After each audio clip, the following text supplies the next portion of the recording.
बनना है तो बिजली विभाग में ही जी जाना है। जी, मेरे पिताजी का भी मतलब यही सपना था कि तुम बिजली विभाग में एक as a junior engineer select करो। नए क्वेश्चन अभी आपने बताया, तो नए क्वेश्चन किस सब्जेक्ट से आते हैं? जैसे स्टार्ट सब्जेक्ट जो होंगे उससे आते होंगे या पुराने सब्जेक्ट से आते हैं? नहीं, थोड़ा सा मतलब डीप मोटिवेशन लगा, क्योंकि साथ वाले 2-3 बच्चे सेलेक्ट हुए, तो लगा कि यार अब तो थोड़ा गड़बड़ हो रहा है, लेकिन फिर भी अपनी तैयारी को मैंने मेंटेन किया और सेलेक्ट हुआ फाइनली।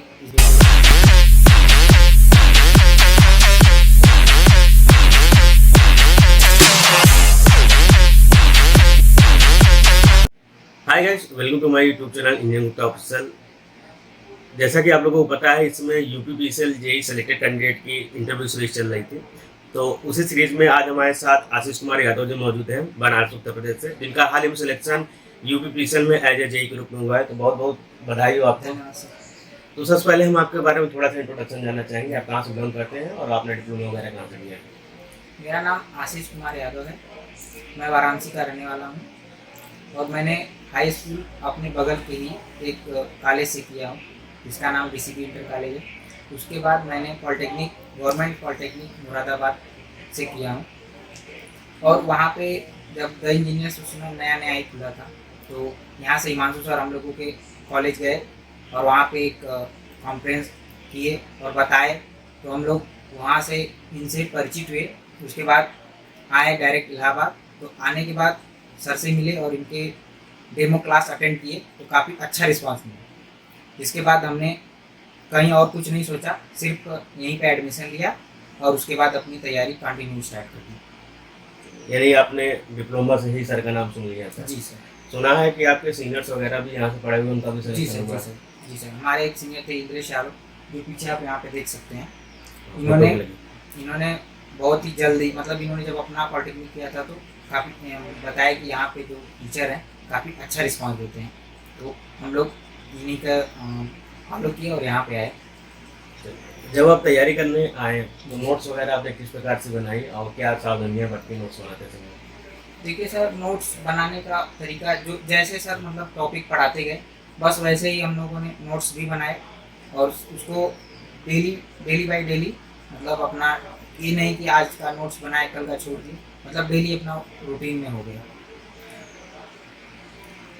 तो क्या रिवीजन स्ट्रेटजी क्या रही है आपकी नोट्स वगैरह की? सर वही है कि सर जो आज पढ़ें उसको रिवीजन तुरंत कर लें, फिर उसके बाद नेक्स्ट क्लास का जो है, नेक्स्ट क्लास का रिवीजन करना है तो पीछे वाला भी एक बार जरूर देखें।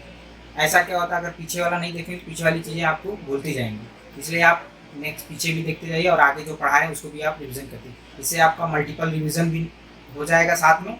और एक बार अब जब सब्जेक्ट कंप्लीट हो जाए तो आप पूरे सब्जेक्ट को एक होल रिवीजन कर लीजिए, जिससे आपका उस पर पकड़ हो जाए। उसके बाद आप उसके रिलेटेड क्वेश्चंस लगाइए, डीपीपी मिलती है कोचिंग से, उसको सॉल्व करें, उसमें जो दिक्कतें आती है आप टीचर से पूछिए, फिर आप एक अपनी तैयारी को एक अच्छे लेवल तक लेके जा सकते हैं।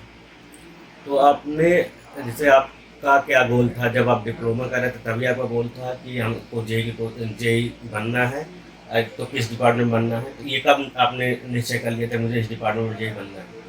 जब मैं सर यहाँ पे पहली बार एडमिशन लेने आया तो मुझे जैसे पता ही नहीं था कि जेई, तो बस ये पता था जेई बनना है, लेकिन मुझे ये नहीं पता था कहाँ कहाँ एग्ज़ाम होते हैं, मतलब मैं पूरी तरह से अनजागरूक था। तो धीरे धीरे जब पता चला कि मतलब एसएससी जेई होता है, रेलवे जेई होता है, पीजीसीआईएल होता है, यूपी मेट्रो होता है, दिल्ली मेट्रो होता है, बहुत सारे एग्जाम होते हैं, तो मैंने देखा कि सबका पैटर्न लगभग थोड़ा सा डिफरेंट। किसी में नॉन टेक का पोर्शन ज़्यादा है, किसी में Hindi English reasoning math GS सब है, किसी में हिंदी इंग्लिश है, किसी में रीजनिंग जीएस हिंदी है। तो मैंने देखा कि यूपीपीसीएल का एक स्ट्रक्चर ठीक है, इसकी में वैकेंसी रेगुलर आती रहती है, और तो मैंने इसी को फॉलो भी किया और मैं सोच लिया उसी समय से कि मुझे बस अगर मुझे जेई बनना है तो सिर्फ यूपीपीसीएल में ही बनना है। इसलिए मैंने बाकी फॉर्म भरे, एसएससी जेई मैंने 2 बार दिया, जिसमें मैं कट ऑफ भी नहीं क्लियर कर पाया। उसके बाद मैंने यूपीपीसीएल का 2 एग्ज़ाम दिया, जिसमें मैं उसमें भी कट ऑफ नहीं क्लियर कर पाया, लेकिन फाइनली लास्ट 2021 की जो वैकेंसी थी उसमें मैंने दिया और आज आपके सामने सेलेक्टेड हुआ। तो अगर हम सब्जेक्ट जानना चाहेंगे, जैसा कि यूपीपीसीएल में अगर कोई बच्चा सेलेक्ट होना चाहता है तो सब्जेक्ट कौन सा ज़्यादा इम्पोर्टेंट रहेगा? यूपीपीसीएल के लिए कोई पर्टिकुलर सब्जेक्ट इंपॉर्टेंट नहीं, पिछले 2 से 3 साल का जो एग्जाम पैटर्न है वो उन सब्जेक्ट को फोकस करता है जो बच्चे मतलब सोचते हैं कि ये एग्जाम में नहीं आने वाला है, वो ही सब्जेक्ट्स को ज़्यादा क्वेश्चन नहीं आते, लेकिन 4 5 6 क्वेश्चन यही सिलेक्शन के लिए बहुत ज़्यादा इंपॉर्टेंट। लड़के सिलेक्शन के मेरिट के से 2 से 4 नंबर पीछे रह जाते हैं। यही होता है कि इसका सब्जेक्ट का एरिया बहुत ज़्यादा है, लेकिन ये है कि बहुत डीप उस सब्जेक्ट को छूना भी नहीं। हाँ, जैसे जो इंपॉर्टेंट जैसे नेटवर्क हो गया, मशीन हो गया, पावर सिस्टम हो गया, इलेक्ट्रॉनिक्स हो गया, ये सब सब्जेक्ट को डीप में पढ़ना है। इसका ये मतलब नहीं कि इसको छोड़ ही दें, बहुत अच्छे से इसको पढ़ना है। इसके साथ ही जो अदर सब्जेक्ट हैं, खासकर अपने डिप्लोमा के कॉलेज के जितने सब्जेक्ट हैं, सबको एक बार अच्छे से मतलब पढ़ लेना है, ताकि क्वेश्चन आए तो आप उसमें ज़्यादातर क्वेश्चन अटेम्प्ट कर पाएँ। बस यही, और कुछ नहीं। नए क्वेश्चन अभी आपने बताया, तो नए क्वेश्चन किस सब्जेक्ट से आते हैं? जैसे स्टार्ट सब्जेक्ट जो होंगे उससे आते होंगे या पुराने सब्जेक्ट से आते हैं? नहीं, जो डिप्लोमा के जितने सब्जेक्ट, जैसे मतलब हम लोग तो अभी शुरुआत में जब एग्जाम आते हैं जेईई की तैयारी करने, तो हमको पता रहता है हमको मशीन पढ़ना है, नेटवर्क पढ़ना है, पावर सिस्टम पढ़ना है, इलेक्ट्रॉनिक्स पढ़ना है। लेकिन हम ये चीज़ें भूल जाते हैं कि डिप्लोमा में वो भी सब्जेक्ट्स हैं, जैसे इन्वायरमेंट, अभी लास्ट टाइम इन्वायरमेंट आया, इंटीग्रेशन आया, डिफरेंशिएशन आया। ये सब सारे जो मतलब अनएक्सपेक्टेड थे कि ये नहीं आ सकता है, लेकिन आ गया। इन्वायरमेंट के लिए तो कोई भी तैयार नहीं था कि इन्वायरमेंट एज ए जीएस का सब्जेक्ट कोई पढ़ता है, लेकिन वो टेक्निकल में आ गया।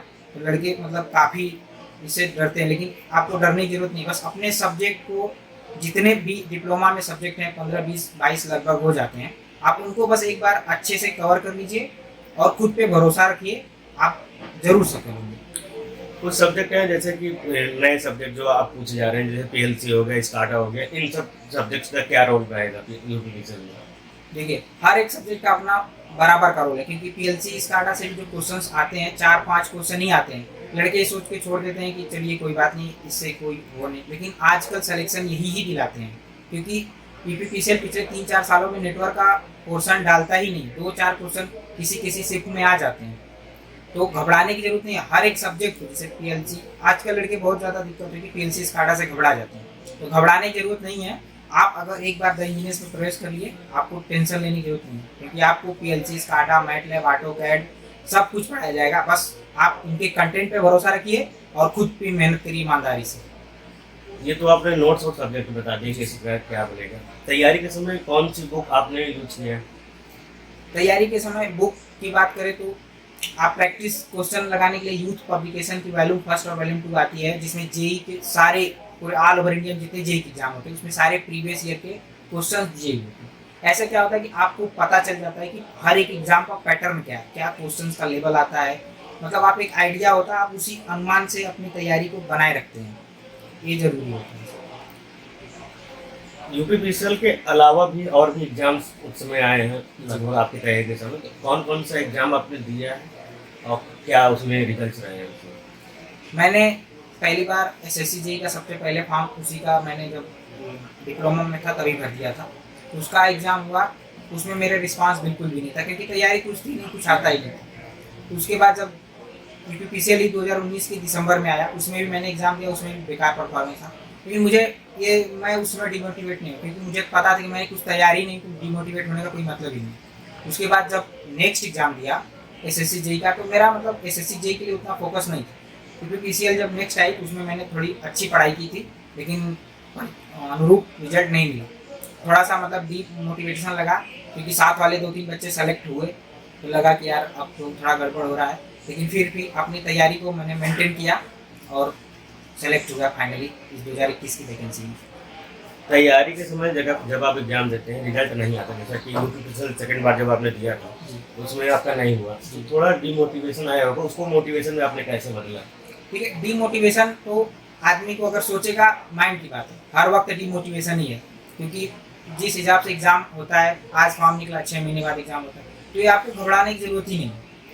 अगर आप फॉर्म निकला है, फॉर्म भरा, एग्ज़ाम तो होना ही है, आपको घबराने की, आप एक पेपर में फेल होते हैं, क्योंकि आदमी गिर के ही उठता है, आपको डरने की कोई ज़रूरत नहीं है। अगर आप ईमानदारी से मेहनत कर रहे हैं तो आप एक बार गिरेंगे, क्योंकि गिरने के बाद जो उठता है वो अच्छी जगह जाता है, इसलिए घबराने की जरूरत नहीं है। बस अपने तैयारी को कंटिन्यूटी वे में रखे रहना है।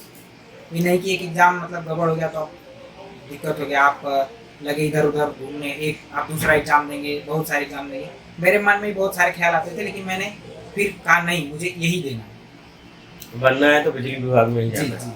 मेरे पिताजी का भी मतलब यही सपना था कि तुम बिजली विभाग में एक as a junior engineer select करो। देखिए सब्जेक्ट कई सारे होते हैं इलेक्ट्रिकल में, तो एक सब्जेक्ट दो सब्जेक्ट पढ़ने, जैसे हम क्लास कर रहे हैं तो एक सब्जेक्ट हमने पढ़ा, दूसरा सब्जेक्ट पढ़ा, फिर तीसरा पढ़ते, पहला भूलने लगते हैं। तो रिवीजन की क्या स्ट्रेटजी अपनाई आपने तैयारी के दौरान? देखिए, पहले तो आप जब आओगे तो शुरू में आपको बेसिक इलेक्ट्रिकल ही पढ़ाया जाएगा, क्योंकि सबसे मेन चीज़ होता है आपका फंडामेंटल क्लियर हो। तो आपको वो चीज़ें जब क्लियर हो जाती हैं तो आप उस सब्जेक्ट के बराबर क्वेश्चंस लगाते रहिए। एक बार उसके 60 नोट्स बना लीजिए और उसके क्वेश्चंस जितने ज़्यादा आप लगाएंगे तो आपको एक फील होगा कि हाँ, मेरी अब कॉन्फिडेंस लेवल इस सब्जेक्ट पर पकड़ बन रही धीरे धीरे। तो आप जितने, सबका मेन एक ही मुद्दा होता है किसी भी काम को करने का, एक तैयारी ही नहीं, कोई भी काम अगर आप करना चाहें, आप उस पर जितना ज़्यादा प्रैक्टिस करेंगे तो आपका कॉन्फिडेंस इतना बढ़ जाएगा कि आप आँख मूंद के भी क्वेश्चन को कर लेंगे। इतना कॉन्फिडेंस होना चाहिए अपनी तैयारी पे। टेस्ट सीरीज अगर हम बात करते हैं, क्योंकि टेस्ट सीरीज एक अहम रोल करता है, एग्जाम से पहले टेस्ट सीरीज लगाने से कॉन्फिडेंस आता है, तो कौन सा टेस्ट सीरीज आपने यूज़ किया, क्या स्कोरिंग रहती थी आपको? जैसे टेस्ट सीरीज बहुत जरूरी, जैसे सर ने कहा कि एग्जाम के लिए टेस्ट सीरीज का बहुत जरूरी, क्योंकि आपको आज के थोड़ा सा पैटर्न जो हो गया है कि आप एग्जाम होने से पहले ही आपको उस पैटर्न से हल्का रूबरू करा दिया जाता है। तो आप टेस्ट सीरीज जरूर दें। और मैंने टेस्ट बुक ही फॉलो किया था, और सर कुछ ऑनलाइन टेस्ट अपने ऐप पे लेते थे, तो 10-12 टेस्ट आप ऐप पे लिए थे, बाकी ऑफलाइन में भी इन्होंने टेस्ट लिया था। और मैंने टेस्ट बुक ऑनलाइन ज्वाइन किया था, उससे लिया।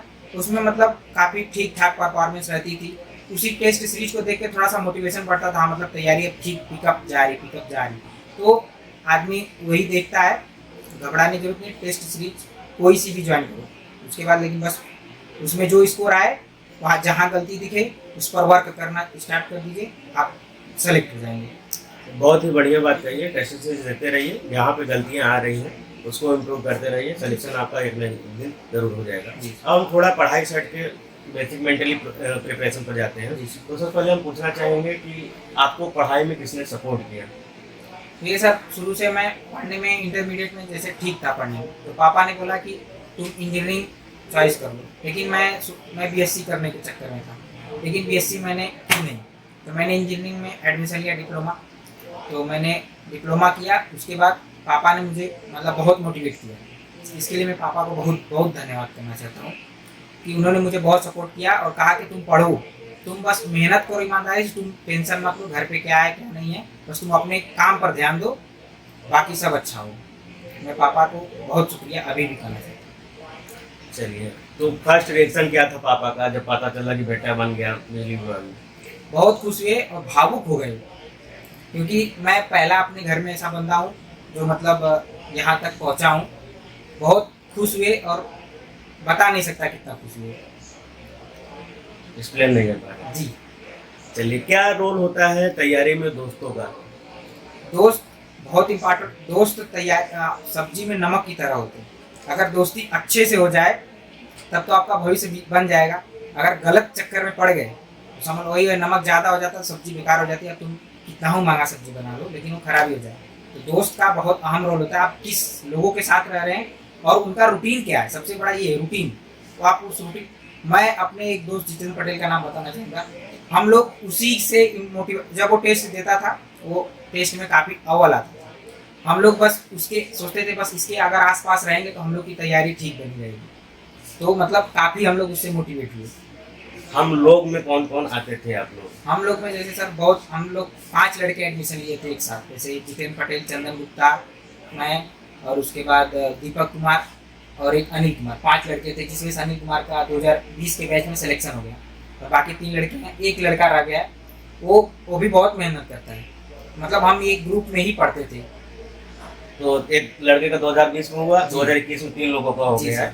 नेक्स्ट इंटरव्यू तो उन्हीं दोनों लोगों के साथ होगा, अपना सभी एक लड़का बचा हुआ। जी सर। चलिए ठीक है। तो अब जो जूनियर आपके आने वाले हैं, इलाहाबाद तैयारी करने या SLPCD करने वाले हैं, उन्हें क्या बताएंगे किस प्रकार की तैयारी शुरू से लेकर लास्ट तक करें? देखिए, तैयारी बस ये है कि आप पहले जिस एग्ज़ाम के लिए आप फोकस करें, आप उसके पैटर्न को देखिए, पिछले 2-3 सालों का पैटर्न देखिए, उसका एग्ज़ाम का पेपर कैसा रहा, उसके क्वेश्चंस कैसे आते हैं और उसमें क्या क्या सब्जेक्ट्स पे ज़्यादा फोकस कर रहा है। तो आप उस स्ट्रेटजी बनाइए, आपको कौन सा सब्जेक्ट कितने समय में कवर करना है। करने के तो लोग यहाँ 10 साल तैयारी करते हैं, लेकिन उससे कोई मतलब नहीं है। लेकिन अगर ये सही डायरेक्शन में और सही चीज़ का अगर रोल हो तो आपका सिलेक्शन हो जाएगा। थोड़ा समय लगता है, लेकिन आपको पेशेंस रखने की ज़रूरत है, क्योंकि आप 3 साल बहुत खराब गुजार के आते हो, इसलिए आपको पेशेंस रखने की जरूरत है। चलिए सर, बहुत अच्छा लगा आशीष जी आपके साथ इंटरव्यू धन्यवाद करके, सर। और ये रहा आपकी कोचिंग की तरफ से आपको दिया जा रहा है। धन्यवाद। तो बहुत बहुत बधाई हो आपको, जीवन में बहुत सारी उन्नति करें आप। Thank you. धन्यवाद।